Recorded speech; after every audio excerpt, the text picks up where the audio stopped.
ശ്രീകുമാർ, ഈ കേസിൽ പ്രതിപക്ഷം അടിയന്തര പ്രമേയമൊക്കെ കൊണ്ടുവന്ന് തെരഞ്ഞെടുപ്പിന് ശേഷം സർക്കാരിനെതിരെ ഒരു അഴിമതി ആരോപണം എന്ന നിലയിലേക്ക് മുന്നോട്ട് കൊണ്ടുപോകാൻ ശ്രമിക്കുന്നു. വലിയ സമരമൊക്കെ ചെയ്യും എന്ന് പ്രതിപക്ഷ നേതാവ് തന്നെ സഭയ്ക്കകത്ത് പറഞ്ഞ് വാക്കൗട്ട് നടത്തി കഴിയുമ്പോഴാണ് തിരുവഞ്ചൂർ രാധാകൃഷ്ണൻ്റെ മകന് തന്നെ ഇത് അന്വേഷിക്കുന്ന ക്രൈംബ്രാഞ്ച് നോട്ടീസ് അയക്കുന്നത്.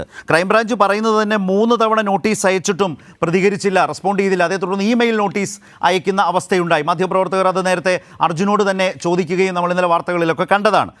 ഏതായാലും ഒരു അന്വേഷണം മുന്നോട്ട് പോകുമ്പോൾ, അതും എക്സൈസ് മന്ത്രിയുടെ ഓഫീസ് കൊടുത്ത പരാതിയുടെ അടിസ്ഥാനത്തിൽ, പിന്നാലെ പ്രതിപക്ഷ നേതാവ് അതിൽ പരാതി കൊടുത്തിട്ടുണ്ട്. അപ്പോൾ ഇതെല്ലാം വരുന്ന ഒരു അന്വേഷണ ഘട്ടത്തിൽ തിരുവഞ്ചൂരിനെ പോലൊരു കോൺഗ്രസ് നേതാവിൻ്റെ മകനായിട്ടുള്ള അർജുൻ തന്നെയും ഒരു രാഷ്ട്രീയ പശ്ചാത്തലത്തിൽ കോൺഗ്രസുമായി സഹകരിച്ച് അതിൻ്റെ ഏതോ ചില സംഘടനകളുമായി ബന്ധപ്പെട്ടൊക്കെ ദേശീയ തലത്തിൽ അടക്കം പ്രവർത്തിക്കുന്നയാൾ കൂടിയാണ്. അപ്പോൾ ആ രാഷ്ട്രീയ നേതാവായി രാഷ്ട്രീയ പ്രവർത്തനം കൊണ്ടുപോകുന്നയാൾ കൂടിയാണ്.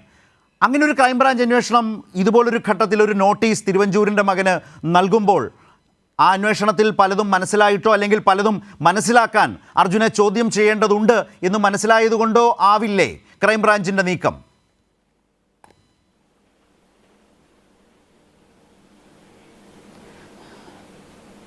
ശ്രീ ശരത്തെ, നിങ്ങൾ ഈ തിരുവഞ്ചൂരിൻ്റെ മകൻ എന്നിങ്ങനെ ആവർത്തിച്ച് പറഞ്ഞുകൊണ്ടിരിക്കുമ്പോൾ തന്നെ അതിലത്തെ രാഷ്ട്രീയം നമുക്ക് വ്യക്തമാണ്.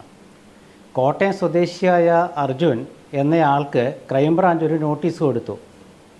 ഒരു കാര്യത്തെക്കുറിച്ച് അന്വേഷിക്കണം, അതിന് താങ്കൾ വരണമെന്ന് പറഞ്ഞിട്ട്. അദ്ദേഹത്തോട് വെള്ളിയാഴ്ച ചെല്ലാനാണ് പറഞ്ഞത്. വെള്ളിയാഴ്ച ക്രൈംബ്രാഞ്ച് എന്നോട് ചോദിക്കട്ടെ, ഞാനപ്പോൾ ഉത്തരം പറയാമെന്നും അർജുൻ പറഞ്ഞു കഴിഞ്ഞു. ഇത് ലോക്സഭാ തെരഞ്ഞെടുപ്പിന് ശേഷം CPMന് ഒരു പിടിവള്ളി കിട്ടിയ പോലെയാണ് എനിക്ക് തോന്നുന്നത്. കാരണം ലോക്സഭാ തെരഞ്ഞെടുപ്പിൽ പാർട്ടിയും മുന്നണിയും പരാജയപ്പെട്ടതിൻ്റെ കാരണം ഇങ്ങനെ നിരന്തര ചർച്ചയാകുമ്പോൾ അതിൽ നിന്ന് രക്ഷപ്പെടാനുള്ള മാർഗങ്ങളൊക്കെ അടയുമ്പോൾ ഒരു കോൺഗ്രസ് നേതാവിൻ്റെ മകനെക്കുറിച്ച് ഇങ്ങനെ പറഞ്ഞുകൊണ്ടിരുന്നാൽ അതൊരു ചർച്ചാ വിഷയമാക്കാമെന്ന് CPM കരുതുന്നുണ്ട് എന്നെനിക്ക് തോന്നുന്നു. ഇവിടെ ഇതിൽ തിരുവഞ്ചൂർ രാധാകൃഷ്ണൻ്റെ മകൻ എന്നുള്ളതാണ് നിങ്ങൾക്കൊരു പ്രശ്നം.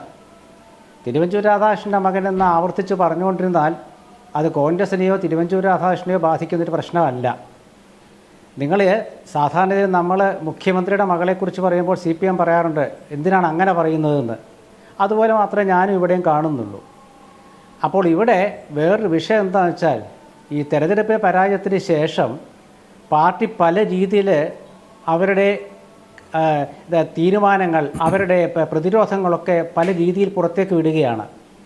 അക്കൂട്ടത്തിൽ രണ്ടാമത്തത് നമ്മൾ ഇന്നലെ കേട്ടു, ശ്രീ MV ജയരാജൻ അവരെ സഹായിച്ച, പാർട്ടിയെ സഹായിച്ച സൈബർ സുഹൃത്തുക്കളെക്കെതിരെ പറഞ്ഞിരിക്കുന്നത്.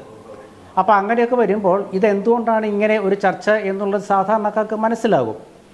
അർജുൻ എന്നയാൾ അദ്ദേഹത്തെ പോലീസ് വിളിപ്പിച്ചെങ്കിൽ അദ്ദേഹം അവിടെ പോയിട്ട് മൊഴി കൊടുക്കും. മറ്റന്നാൾ മൊഴി കൊടുക്കുമെന്ന് അദ്ദേഹമാണ് പറഞ്ഞത്, അത് ഞാനല്ലല്ലോ പറയേണ്ടത്. അദ്ദേഹം പറഞ്ഞത് കൈരളി ചാനലിനോടക്കം അദ്ദേഹം സംസാരിക്കുന്നത് ഞാൻ കണ്ടതാണ്. അപ്പോൾ അതുകൊണ്ടാണ് ഞാൻ പറഞ്ഞത്, അദ്ദേഹം പറഞ്ഞതാണ് ഞാൻ മൊഴി കൊടുക്കും. മൊഴി കൊടുക്കട്ടെ, പിന്നെ മറ്റുള്ള കാര്യങ്ങളൊക്കെ അന്വേഷണത്തിൽ വരുന്നതാണ്. അപ്പോൾ ഈ അന്വേഷണത്തെക്കുറിച്ച് പറയുമ്പോൾ പ്രതിപക്ഷം പറഞ്ഞൊരു കാര്യമുണ്ട്.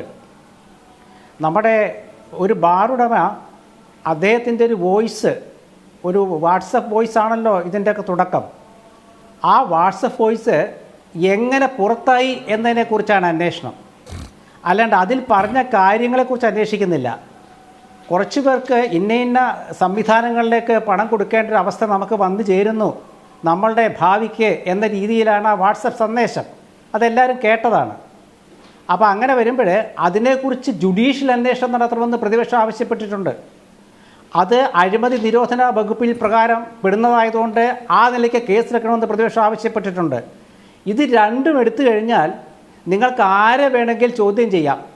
അപ്പോൾ ആ കേസ് എടുക്കാതെ ഒരു നേതാവിൻ്റെ മകൻ്റെ കാര്യം മാത്രം ഇങ്ങനെ മുൻപോട്ട് വയ്ക്കുമ്പോൾ അതിലത്തെ രാഷ്ട്രീയം പെട്ടെന്ന് ജനത്തിന് മനസ്സിലാകും.